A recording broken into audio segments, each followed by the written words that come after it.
The following program is made possible with support from Ann Olnick.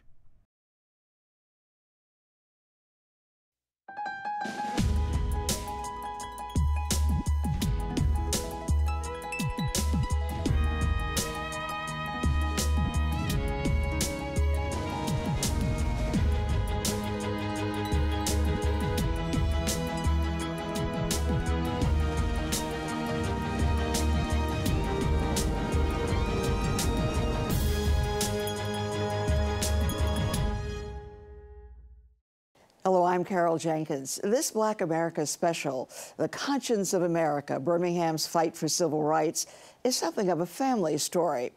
In 2015, the National Trust identified the A.G. Gaston Motel in Birmingham, Alabama, my uncle's motel, as one of the country's most endangered treasures. It was listed next to the Grand Canyon in a class deserving rescue and repair. In 2017, President Obama agreed it needed saving and included the motel in the creation of the Birmingham Civil Rights Monument. The monument honors the fierce fight for civil rights that the children, men and women of Birmingham engaged in and in some cases gave their lives for. That was the 1960s. There are those who say we are in that fight again, with children, women, and men still dying in the streets. My son loved this city, and this city killed my son, and the murderer gets away. Are you kidding me right now? We're not evolving as a civilization, we're devolving. We have taken steps forward. People have died for us to have these rights, and now we're devolving. We're going back down to 1969. Damn! Valerie Castile, mother, in a scene too familiar, leaving the trial of her son's killer, not guilty. Sir, I have to tell you, I do have a firearm on me. Don't reach for it then. Don't pull it out. Don't pull it out. Philando Castile, shot at 7 times at close range by a police officer, twice in the heart. In this case, a dying we all witnessed live on Facebook. He just shot his arm off. We got pulled over on Larpener. I told him not to reach for it. I told him to get his hand out. You told him to get his ID, sir, and his driver's license. Oh my God, please don't tell me he's dead. In the despair of the night, protesters once more took to the streets, as they had for Trayvon Martin, for Mike Brown, for Sandra Bland, Alton Sterling, for Eric Garner, for Laquan McDonald, shot 16 times in the back in Chicago, and for Tamir Rice, a 12-year-old, holding a toy gun in a playground in Cleveland. Far, far too many to name. Today we call this the Black Lives Matter movement, a movement started by 3 young black women demanding respect for black people in America, even from police officers. We find ourselves once again in a racially charged time when methodically murdering people at a prayer meeting can be described by the unrepentant killer as something that had to be done. I'm mad as hell right now. Yes, I am. Valerie Castile is right. It does seem like the 1960s. That was when Birmingham's Bull Connor, the equivalent of today's police chief, sent snarling dogs after children protesting in the streets and aimed fire hoses calibrated high enough to strip bark from trees at them. These pictures are from 1963 and are the pictures, along with horrific screams as 4 little girls died in a church, that finally proved that America had a conscience. These children, unoffending, innocent, and beautiful, were the victims of one of the most vicious and tragic crimes ever perpetrated against humanity. They led to desegregation. I hope that every American, regardless of where he lives, will stop and examine his conscience about this and other related incidents. This nation was founded by men of many nations and backgrounds.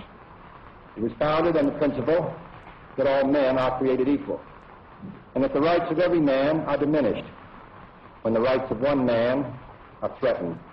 The Civil Rights Act of 1964. This Civil Rights Act is a challenge to all of us to go to work in our communities and our states, in our homes and in our hearts, to eliminate the last vestiges of injustice in our beloved country. Voting rights and housing legislation affecting not just Birmingham, but the entire country. The epicenter of that astonishing revolution of 1963 took place mostly in a square block in the small town of Birmingham, Alabama. In April of 2017, the Black America team was in Birmingham, in that square to witness the unveiling of the tribute to those who fought, to those who died here. We came to document that this contribution to American history had been deemed worthy of saving. On January 12, 2017, President Obama, in his last days in the White House, signed a proclamation that created an entity that would be run in perpetuity by the National Park Service, available to the world for visiting and for learning. It's a project of the City of Birmingham, the National Park Service, and the National Trust for Historic Preservation. The proclamation includes the A.G. Gaston Motel, the Black-owned headquarters for Martin Luther King, Jr., who had come to Birmingham in 1963 to desegregate the department stores. Shuttered for some years and owned by the city, the motel will be restored to its glory years.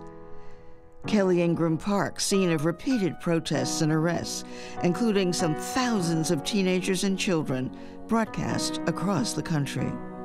The 16th Street Baptist Church, where 4 small girls preparing for choir were killed in a bomb blast in October of 1963.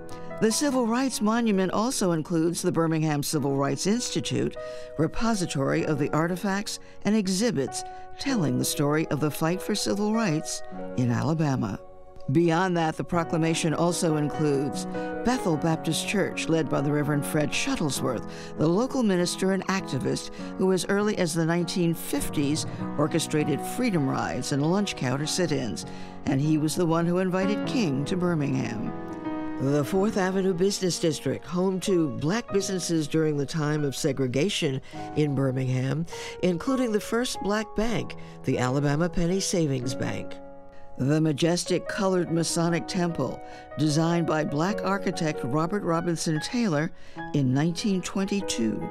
St. Paul United Methodist Church, founded by freed slaves in 1869 and home to many organized protests. And the famous Carver Theater. The Black America team was on Capitol Hill on January 13th, the morning after President Obama signed the executive order using the Antiquities Act. Birmingham Congresswoman Terry Sewell, who fought for funds to preserve and honor Birmingham, was the first to get a call. I think that Birmingham finally gets to its rightful place in the annals of history as the epicenter for this fight for civil rights in America. Terry Sewell, Democratic congressperson from Alabama's 7th District, the first black woman representative from the state of Alabama, a graduate of Princeton, Oxford University, and Harvard Law, now a rising star in Congress.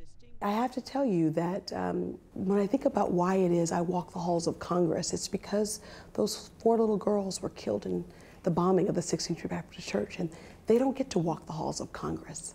So I take it as a special source of pride that I'm not special, but because of their sacrifice, they paid the ultimate sacrifice, and so did so many brave men and women, black and white, in this country, that folks like myself got afforded those opportunities.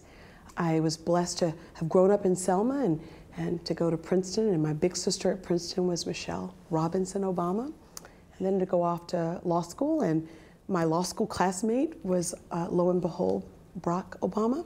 When he first called me, when I first became a member of Congress, the first 4 votes were fine, but maybe the 5th vote I voted against his environment because it was anti-coal, and I represent Alabama, which is pretty much a coal state. Country, and right, I'll never forget when he called, and I proceeded to tell him and remind him of what he said to me when I got elected. He said, I told him I'd look forward to being there and helping him in whatever way I can. And he said, the best way you can help me is you help the people back home. You stay in office. That's the best way that you can help me. I am just honored that this president would choose on his watch to make Birmingham civil rights sites a part of the national park system. It's just such an honor and such a privilege. And I just think that it will mean so much to the people back home, not just as a source of pride, but also economic development. The reality is that for every $1 that one spends on national parks, one yields $5 of economic development. And so we're looking forward in Birmingham and the state of Alabama of reaping that benefit. In 2013, it was Terry Sewell who introduced legislation awarding the Congressional Gold Medal to the 4 little girls killed in the 16th Street Baptist Church. Today we gather to honor the lives of 4 precious little girls, Addie Mae Collins, Denise McNair, Carol Robertson, and Cynthia Wesley. To Cynthia's family and in legal documents, she was known as Cynthia Diane Morris. The 4 little girls died in the sacred walls of the 16th Street Baptist Church in Birmingham, Alabama, 50 years ago this week. They died at the hands of a system that remained silent about blatant, violent acts of hatred. Well, today, 50 years later, we remain silent no more. And to the families who are here today, those who lost daughters, sisters, we just want to express, incredible thanks, not only for the strength you showed in suffering, but also for your persistence in making sure that we remembered those sacrifices. I think that this district that I represent, Montgomery, Birmingham, Selma, is so rich in its historical significance in the advancement of African American political power and economic power, really. But I also think that history is a continuum. And so I'd like to think that this designation, making Birmingham's Civil Rights Monument, National Monument, a part of the Park Service, is a continuum of that fight to make sure that we never repeat the past, that we never forget what took place here in Birmingham, what took place in Alabama. Birmingham, Alabama, the city of Vulcan, the god of fire. Founded in 1871 at the crossing of 2 rail lines, it enjoyed astounding success as its underground stores of coal and iron were discovered. It was known then as the Magic City. From its inception, it was a place where cheap black labor gave it the advantage over other cities of high industrialization. The state became infamous for its practice of forcing chained black prisoners to mine in the caves and run the furnaces in Birmingham. Alabama was also a place that participated in the country's terror lynching of blacks.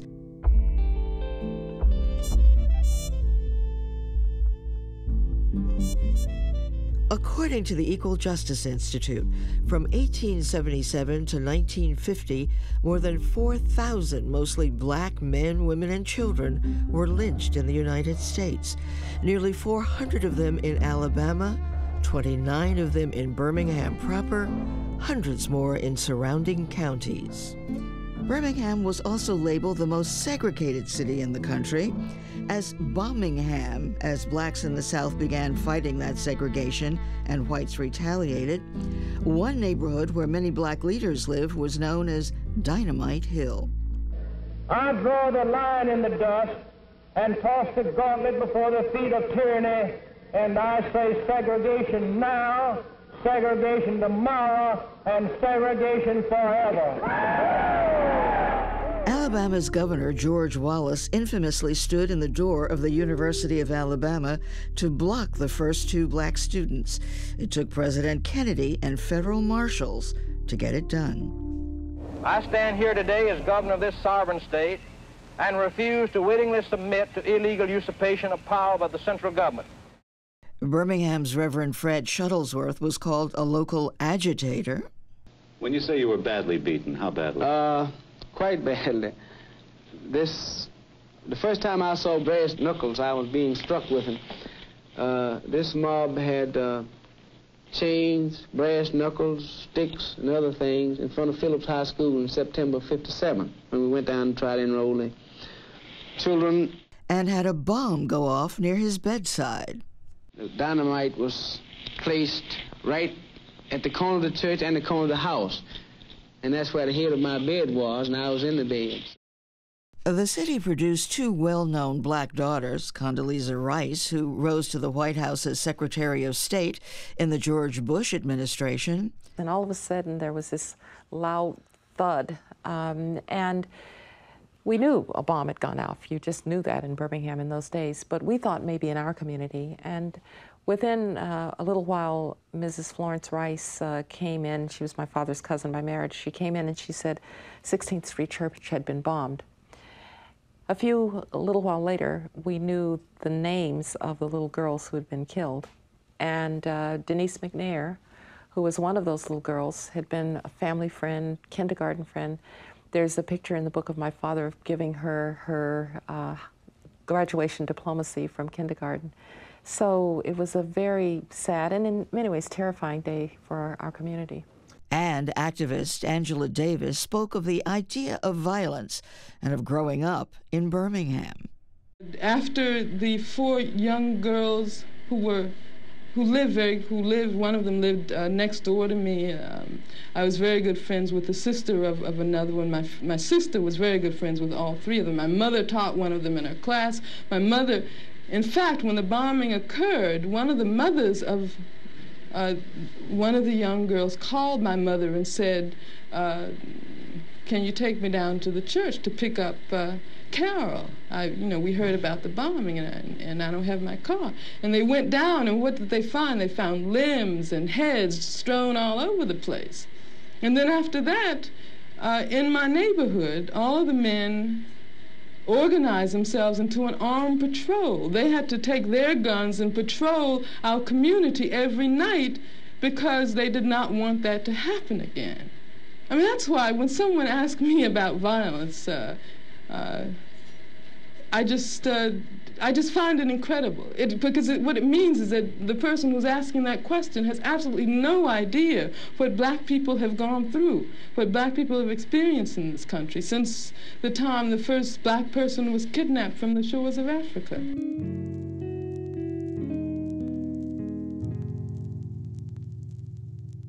How you came by your success, if you could just tell us a little bit about that. I don't know about where else I was. I would have been around here a long time, 93 years old, you know. And I worked over there at U.S. Steel for $3.10 a day. So it's a long time before I was wealthy, as you call it. Who was A.G. Gaston? Some years ago, my daughter Elizabeth Hines and I wrote a book about our uncle titled Black Titan, A.G. Gaston and the Making of a Black American Millionaire. His is an amazing story of accomplishment. He lived a full 103 years, traversing from the steps of his grandparents' slave cabin to the White House. In the midst of the 1963 protests, when King was arrested and wrote his legendary letter from a Birmingham jail, it was A.G. Gaston, at President Kennedy's request, who bailed him out. My house was bombed, the motel was bombed, and but I think what I did helped save the situation from polarizing the white and the blacks, because I was kind of moderate between the two. The whites wasn't too happy with me either, you know. They say, yeah, I'm a radical. I had money and I was supporting these radicals over here, so they was giving me hell. And the black folks, they was giving me hell, said I was Uncle Tom because I was supporting the white. We talked on Black America with Ruby Sales, social activist, public theologian, about A.G. Gaston. She started her activist career in Alabama in the early 60s as a member of SNCC, shown here with leader Stokely Carmichael in Lowndes County. The choices that he made, what to do with his wealth, the mere fact that he was willing to risk everything, because there could have been severe economic consequences, the fact that he was willing to house people whom the state considered to be outlaws, to be dangerous people. The mere fact that yes, Martin Luther King, and even James Bevel, and even other people in the movement stayed there. It was in contemporary terms, he offered sanctuary. But I think people underestimate the courage and the bravery that it took for a man to go up against an establishment that was deeply opposed and was willing to use violence to contain black people within a small space of segregation. Already an astute businessman, having made his way out of the coal and iron mines to ownership of a funeral home, Arthur George Gaston married one of my mother's sisters, Minnie Gaston, in 1939. The two would go on to build a business empire in Birmingham that included Booker T. Washington Insurance Company, Citizens Federal Savings Bank, and Booker T. Washington Business College, radio stations, a construction company, housing, senior housing, much of the 4th Avenue Black Business District, the multi-million-dollar A.G. Gaston office building, drugstores, and a motel. It's hallowed ground. Hallowed ground. Marie Sutton is a reporter who grew up here in Birmingham. In her book, The A.G. Gaston Motel in Birmingham, a Civil Rights Landmark, details its opening day in 1954 as the first luxury hotel for blacks.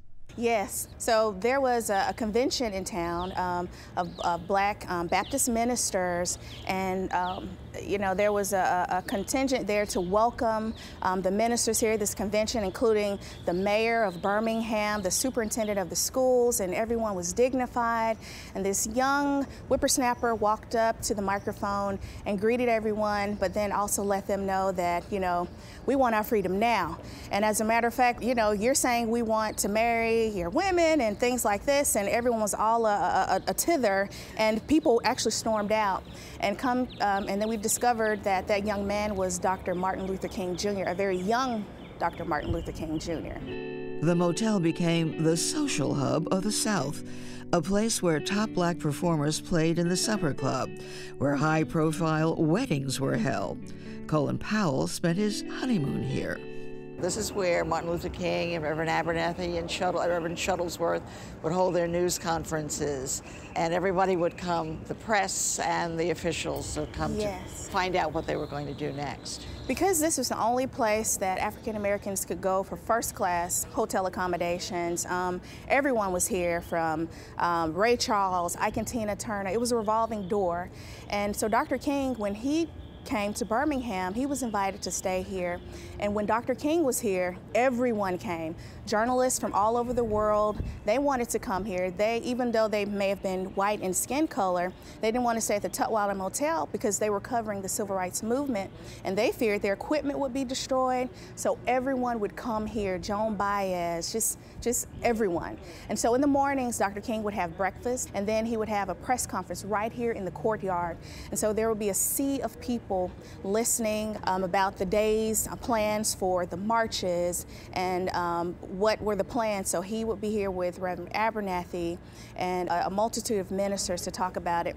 In room 30, that was his regular room. He would come and stay there every time he was there, and there were many prayers, tears, even sometimes fights and shuffles as they were strategizing what to do outside of these walls. So this was a place where strategy happened, where prayers took place, and where he found a refuge so that he can stand tall and walk out and march and preach in the streets.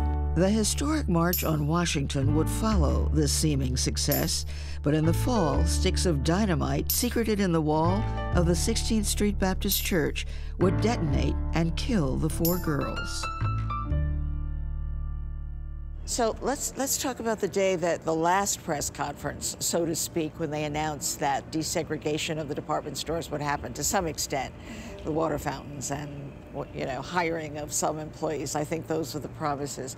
What was that like? There was a lot going on in the city, and there were plans to make sure that the business owners would understand the significance of patronizing and catering to and helping the black person who wants to come into your store and purchase. And so there was a selective buying campaign where they just stopped patronizing the businesses, and it hurt. And so they decided to buckle. They said, okay, you hurt us in our pockets. And so Dr. King announced that, you know, there's a victory here.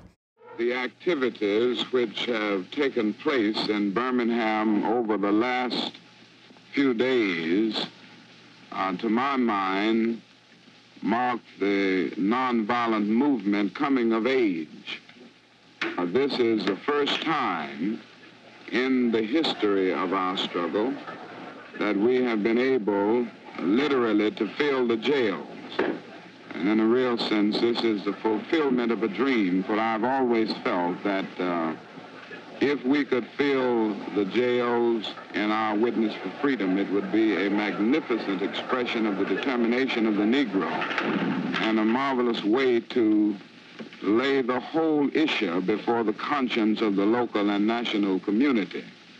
And I think in a real sense, this Birmingham movement is one of the most inspiring developments in the whole nonviolent struggle. The motel was bombed because Dr. King was here. Because it was here, and I interviewed the people who were the managers of the motel during the time. They said daily they would get phone calls and threats because they thought Dr. King was here. He had just left. And so it set off a little-known riot in the city because they bombed A.D. King's house, Dr. King's brother's house, but then you bombed this beacon. People were mad because that was sending a signal. But A.G. Gaston, he rebuilt, and he continued to thrive and did a lot of wonderful things here with the motel. To better understand the major influences on A.G. Gaston, the Black America team traveled 100 miles southeast of Birmingham to the Oaks, the home of Booker T. Washington, Jr., in the college town of Tuskegee, Alabama. We were met there by Brent Legg, Senior Field Officer of the National Trust for Historic Preservation. He led the effort for the Trust to save the A.G. Gaston Motel and create the monument. The Oaks is now run by the National Park Service, as the Birmingham Monument will be. Brent's mission is to save the history of Black America. The Oaks, 1899. This is Booker T. Washington's The Oaks. It was designed by Robert Taylor, who is America's first professional African-American architect. And it's in the Queen Anne style architecture. And as you can see, it's glorious, it's magnificent. And to be in this space, to honor Booker T. Washington as well as Taylor's legacy is pretty amazing. Booker T. Washington was the defining influence in my uncle's life. He named several of his businesses after him. The first book my uncle read was Washington's Up From Slavery. Washington was born a slave, but after excelling in school was asked to establish the Tuskegee Institute, a technical school for blacks. He would become a powerful, nationally recognized black leader, conservative and controversial, who advised presidents. In 1901, he was famously invited to dinner at President Teddy Roosevelt's White House. Alabama has a rich black history. When you look at Tuskegee University and its founding and think about the progression of black history and the story that can be told at these historic sites, it's pretty powerful. And then when you think of A.G. Gaston, the most successful black entrepreneur during the period of segregation, and what that meant not only to the city of Alabama, to the city of Birmingham, the state of Alabama, but to Black America. And his influence in supporting the Birmingham Civil Rights Movement is undertold and needs to be known. Tuskegee would always prove a major part of A.G. Gaston's life. Later, as a member of the board of directors and many lunches with his friend, Dr. George Washington Carver, the brilliant black botanist and inventor who not only experimented with peanuts and sweet potatoes and soybeans as alternative fuels, but educated Alabama farmers, white and black, in crop rotation and development. President Franklin Roosevelt is said to have used his oils for his paralysis and even visited Tuskegee. Tuskegee University has special meaning for me as well. My mother, Elizabeth Gardner Jenkins, and my aunt, Minnie Gardner Gaston, attended college here. My father, John H. Young III, was a reporter for the Black Press, and later an aide to Adam Clayton Powell, Jr., the minister and congressman. He was also a Tuskegee Airman, a civilian instructor in the most audacious and controversial experiment ever in America to that point, the one encouraged by First Lady Eleanor Roosevelt. It is almost impossible to imagine the impact that this place had on America in the 1940s. Long before Birmingham and the civil rights fights in the 1960s, during World War II, the question was, could black men fly airplanes? Could they fight? Well, the answer was emphatically, yes, they could, and they did. Well, I like this ketchup because it's weaving from left to right like that. But have to catch the right way. That was a good show. The legendary Red Tails, the first black flyers of the United States Army Air Forces who served with distinction. Performing 15,500 combat sorties, the pilots earned over 150 Distinguished Flying Crosses. Their successes led to the integration of the United States Armed Forces under President Harry Truman in 1948. My dad was an instructor, so he didn't fight, actually, but I love what you had to say about the support systems that the actual pilots had to have in order to make this possible. Yes. So for every pilot that was flying, you had 10 maintenance personnel that were on the ground supporting them. And so all collectively, there are about 15,000 plus airmen that actually trained through the Tuskegee experiment. Yesterday, I fulfilled one of my ambitions as a combat pilot. Today was the first time I had seen enemy aircraft. I was really surprised and thrilled to see that boy go down. And that was something I was waiting for a long time. So that you were saying that there were like 15,000 pilots and supports. Right here is actually a huge binder. In the front, we do have an answer key, basically, that tells you what you're looking at when you look them up. So what day they were authorized and things like that, and what airfield that they were going to. That's a lot of people. Well, you know, I'm looking for my father to see if he made it in the book. Let's see, John H. III. He's in the book. Cool. He's right here. Wow. As the Black America team left Tuskegee and headed back to Birmingham, we were reminded of the influence of this small city on Black America and the major influence that Booker T. Washington had in nearby Birmingham, where A.G. Gaston was building his companies. Lynn Feldman's pivotal book is A Sense of Place, Birmingham's black middle-class community from 1890 to 1930. In it, she profiles the many elite black families that found a place in Birmingham. She details Washington's involvement in the creation of black businesses there. In 1890, encouraged by Washington, the Reverend William Pettiford formed the Alabama Penny Savings Bank. By 1914, it was the largest black-owned bank in the United States. The bank did not survive much after Pettiford's death that year, but it wasn't until 1957, when A.G. Gaston opened his Citizens Federal Savings and Loan, that blacks in Birmingham had another bank of their own. But there was a lively black business district centered on 4th Avenue that thrived during segregation, but fell on hard times afterwards. The Black America team took a walk through the district, which will now get assistance through the creation of the monument. I had heard about the excitement of this place from my stepfather, Edwin Jenkins, who worked here as a printer's assistant for more than 20 years for the Wheaton Printing Company. He was always proud of this letter of recommendation he got to start Newspick, the magazine he published for black soldiers in the 1940s, one of the very first in the country, documenting black life in America in its growing affluence. Later, he and my mother would start a graphic arts school, the family business, in New York City and run it for 45 years. A centerpiece of the 4th Avenue district, the world-famous Carver Theater. It was the only place black Birmingham could see first-run movies and stars like Ella Fitzgerald and Duke Ellington. The carver is now a jazz museum and part of the new monument. The city sent out into the world emissaries of all kinds. In the 4th Avenue district, there's a statue honoring Temptations lead singer, Birmingham-born Eddie Kendricks. Lionel Richie and the Commodores got their start in Tuskegee. Odetta, the revered folk singer of worldwide fame, came from Birmingham.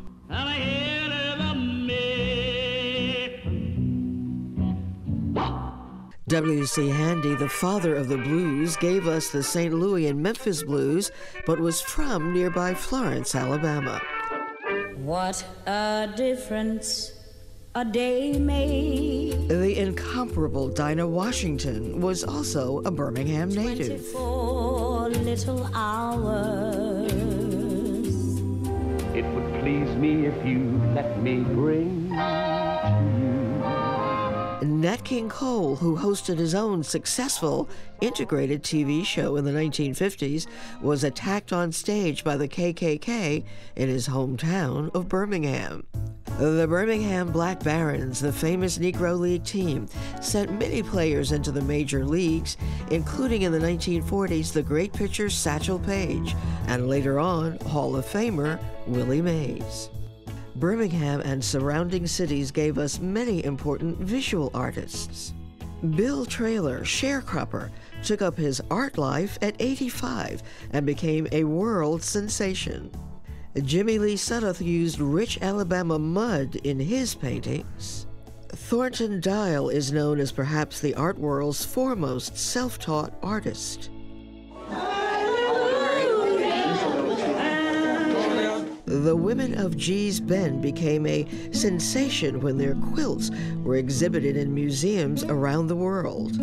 And Kerry James Marshall, the celebrated artist who had major retrospectives of his work at the Met and elsewhere, thanks his Birmingham, Alabama kindergarten teacher for his introduction to art, and the 60s civil rights struggles in Birmingham for his social conscience. I think it's meaningful that I was born where I was born, and the political and social climate of Birmingham, Alabama was the climate that it was. If you keep seeing all those kinds of things, it shapes your perception of the world. So there is this enduring image of Birmingham, Alabama, fixated in black and white pictures and video of children running for their lives, dogs lunging at them, fire hoses knocking them down.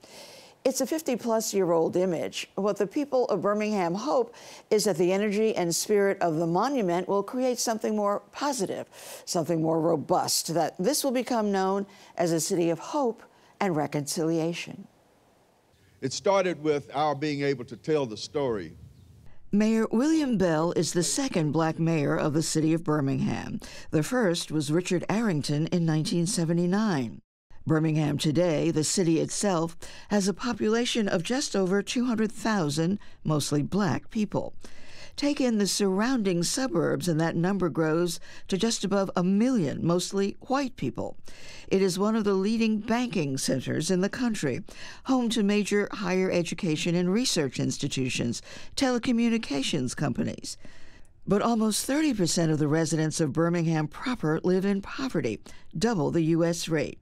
The average household earns just $32,000 a year, $23,000 below the U.S. median income. Clearly, attracting tourists, creating jobs are major goals of the city. We're all going to move to the A.G. Gaston Motel. Brett Leggs of the National Trust for Historic Preservation coordinated the efforts to recognize Birmingham. He was a guest on our Black America program, talking about the need to save all of our historically significant places. Well, I like to start out by saying that there is power in our identity, and that our identity is rooted in historic places and the history that's held there. These places tell our story and who we are. And when we look to the past, we can begin to have a better sense of our collective power, our identity, and to use that to advance issues that the Black community faces. This campaign included an online petition drive to raise awareness nationally and globally for the effort. A major concert in front of the Birmingham Civil Rights Institute, the 16th Street Baptist Church, and Kelly Ingram Park, followed by a march through the 4th Avenue District to pay homage to the Black community of Birmingham that did so much for the whole country, indeed for the world. My name is Lisa McNair, and my sister Denise was one of the 4 girls killed in the 16th Street church bombing in 1963. When I learned about the opportunity for this to be a national park, I was thrilled, and so were my parents, who are the only parents still alive from that fateful day. The stories of the people in this area and the sacrifices that they made need to be told so that young people and old people will know them in history, because there were stories of people who fought bravely, honestly, and peacefully for American rights as American citizens. Mayor Bell has partnered with the National Trust and the Park Service to save and restore the A.G. Gaston Motel, shuttered for some 20 years. Well, we want to bring it back to its original state, its original condition, when at its heyday it was one of the finest colored hotels in the country. Dr. Gaston, who was a local businessman, wanted to build something back in the 50s that any person of African-American descent would feel comfortable, would feel safe and assured of bringing their family and kids to stay here as they travel. And it was sort of an oasis, and that was one of the reasons why Dr. King chose it as the basis of his headquarters when he was doing work on Project C here in Birmingham, Alabama. I always ask my guests to place themselves in Black America, your story personally of where you grew up and who the major influences. Well, I was born and raised right here in Birmingham, and I had a front row seat to the civil rights movement, all because of my grandmother. My grandmother was very political. She lived in New York, but she spent her summers down here, and I spent part of my summers in New York. And it was always a big culture shock for me to go from Birmingham to New York. And we would always talk politics. And I vividly recall one evening, it was on a Thursday evening, I was outside playing with the other kids in the neighborhood. She said, "Come on in, you got to get dressed, we're going to church." And this was on a Thursday evening. And we went to a church called New Pilgrim Baptist Church where Dr. King was speaking. And I must have been about 12 years old at the time, and the hairs just stood up on the back of my neck. So it's sort of like living and growing up in the center of all the attention of what took place in order to end segregation in our society. And now that you run this city, and how would you assess the status of Birmingham, Alabama in 2017? I consider Birmingham to have been the epicenter of the civil rights movement, because when Dr. Shuttlesworth asked Dr. King to come here, he made the statement that if you could break the back of segregation here in Birmingham, you could break it throughout the South. And that's exactly what happened. Now, you know, people know of Birmingham for its civil rights history, but they don't know the Birmingham of today. And we want to take the opportunity of using our past to show what we had to overcome and the places and that have a historical significance to really tell who we are today and where we're going in the future. And we want to use the opportunity of this national monument designation as an economic lever to invite people to come here and see who we are today. And I know that my uncle had told me many, many times that his dream was for his example of success in business, that success could be translated in a widespread manner. You know, he wanted to see entrepreneurship, he wanted to see thriving. What about Black Americans in Birmingham today? How do they rate in terms of their economic well-being? Like any place in America, we're not up to the same standard as everyone else in the country in terms of economic well-being, but we're moving in that direction. Dr. Gaston firmly believed that in America, it was green power that made the difference. And if you were a businessman or woman, you had to use the same principles of running and operating a business. As I said, his whole goal in building this hotel was to give African Americans a decent and proper place to stay as they travel. But it was also an economic motivation for him. He saw that there was a need and he sought to fill it, and that was part of his business philosophy. Where there's a need, fill it, and you'll be successful. And you'll be successful. Now, if you look in the balcony in 1965, the people of Wales wanted to show their solidarity with the church, and they donated that stained glass window, which we call the Wales window, Reverend Price, the current minister of the 16th Street Baptist Church, of course wants to honor what happened here. He also wants the church and the city to be known for its vibrancy. It is so moving to me when I come to your service and there are people from all over the world who are here. I think looking for healing from that terrible tragedy of losing the 4 girls. What do you say to them? Well, again, the church is a good place to come for healing because we don't see ourselves as a museum filled with many artifacts. We see ourselves as a hospital for healing of sick sinners. So I think people come to Birmingham because of what Dr. King did here, what Dr. Shuttlesworth did here, and found out how Birmingham was able to become a better community, even in spite of being the most segregated city in the nation in 1963. And if Birmingham can heal, then who couldn't heal from that? And they want to learn from what Birmingham accomplished. The first church was called the First Baptist Church for Colored People. When it moved here in the 1880s, it was renamed the 16th Street Baptist Church. People loved this church, they loved this structure, they loved this building. This building was probably as equal to the Liberty Bell in Philadelphia as an iconic symbol for freedom and justice.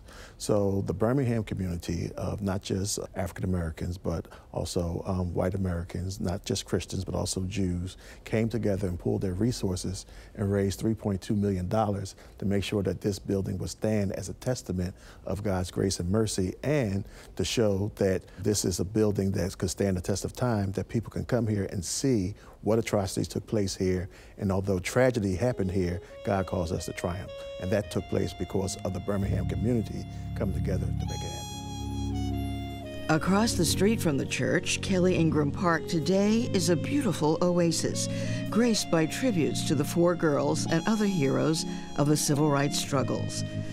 There are other memories here too, the lunging dogs.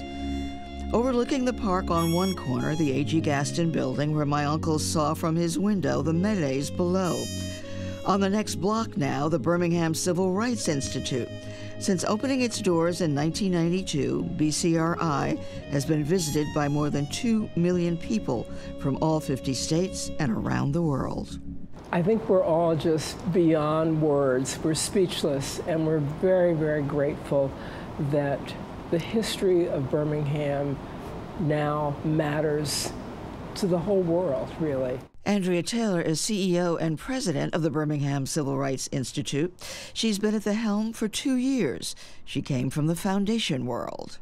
People from around the world come here to look at your exhibit of the 16th Street Baptist Church and of Rosa Parks and of these, significant things that happened in our culture. Do you think that they feel healed when they leave? What do they say? Everything from people, grown people, men and women from all around the country and all around the world, who really had been deprived the opportunity of exposure to this history. So some of them are quite shocked. They didn't really know firsthand. They didn't get it in their history classes and in their education along the way. And they're quite stunned, and you can see in their faces a kind of bewilderment and confusion and a reassessment of some of their views. Other people come in and they are moved to tears, and they have a very strong emotional reaction. And they need time to just sit quietly, and they often do in the Human Rights Gallery or the Resource Gallery, and they're just trying to process the horror of what they've seen and the fact that it happened not that long ago. It has an impact for a lot of our visitors from overseas. We have visitors really from all the continents and countries of the world, many of whom come from settings where they're still struggling with human rights and still trying to gain the freedoms that human beings deserve. And they're trying to understand how to take the lessons of Birmingham into their experience and into their community, particularly around nonviolence. What happened in Birmingham and the response of Fred Shuttlesworth and Martin King and Ralph Abernathy and others, was achieved through nonviolent means, working with adults and children in the community who had decided that they were ready and had the courage to stand up for what they believed in and to really use nonviolent tactics to achieve equity. And that's a pretty astonishing thing when you think about the world that we're living in now and the conflicts that are occurring all over the world. And there are many people struggling to achieve equality and parity and equity. And they want to know how to do that. It seems now, on reflection, so easy, but it's not so easy. It's not so easy, and they can learn here, certainly. Amazing grace, how sweet the sound that saved a wretch like me. I once was lost, but now I'm found. Was blind, but now I see. Today we gather 54 years after Dr. Martin Luther King Jr. sat in a Birmingham jail cell, contemplating his message and charged to Birmingham and the American people. More than half a century later, we honor the people and the institutions who stood on the front lines in the battle to expand the meaning of liberty and citizenship.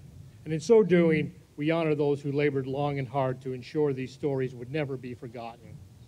Birmingham, let us bring to life these prophetic words of that sign, a place of revolution, a place of reconciliation. Let us become the living epistles of this history and its message. We do have it within our power to begin again. This is our moment of grace and our moment of decision. Let us proclaim today a new beginning, a new world, and a new legacy, the legacy of love. More than 50 years after the birth of the American Civil Rights Movement, the establishment of the Birmingham Civil Rights National Monument not only protects the historic buildings that are so important in American history, but it also honors the events that happened here. I've got a job, and I want you to know. On the count of three. 1, 2, 3. We got a job to do. Can't get freedom. I'm an old foot soldier. Yes, I was. That church right over there in the background is where we would meet with Dr. King, Ralph Abernathy, and all of the leaders at that time, and they would give us instructions about how to be nonviolent and how to participate in the demonstrations. So quite vivid in my mind. I mean, I was born in the mid-'60s, so it was sort of in the cusp of all of the changes that were happening in the United States. And now being here at ground zero, so to speak, it's just surreal.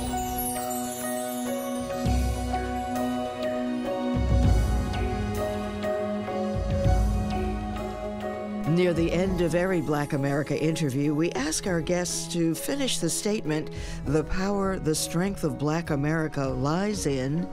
Here's what our Birmingham guests thought. The African American people, we are so strong and resilient. We have been through so much historically from the day we set foot in this country, and time again, we get stronger. I say it lies in our having, in many ways, been the savior.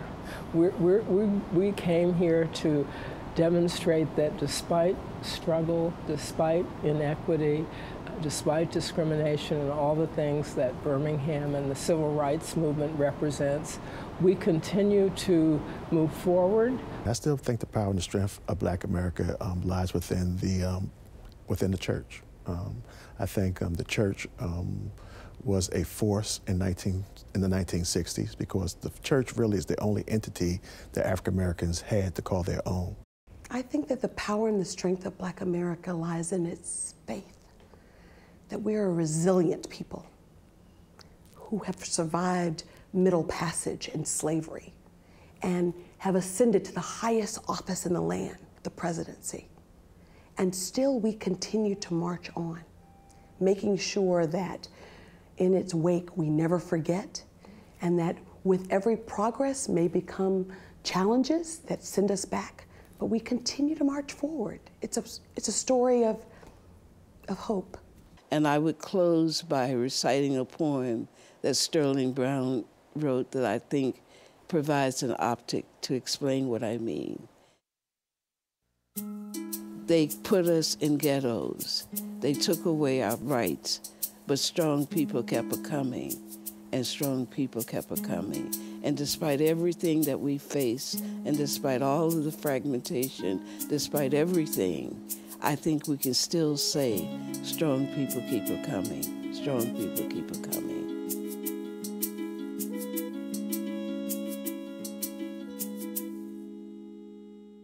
Our time in Birmingham for the whole Black America team was an emotional experience of learning, each of us examining our own conscience. What happened in Birmingham should not ever happen anywhere in America again. Our collective idea of decency and our children's consciences will now be shaped by the existence of the Birmingham Monument. Thank you so much for joining us for this special report. I'm Carol Jenkins. The program is Black America. I make no compromise. I think I'm proud of what I've done, even though I caught the hell on it from both sides. Because today you can see the climate in Birmingham that I think wouldn't have been here at that time. It was after we changed this thing, then the white and the black began to kind of come to the sense, and this community started growing.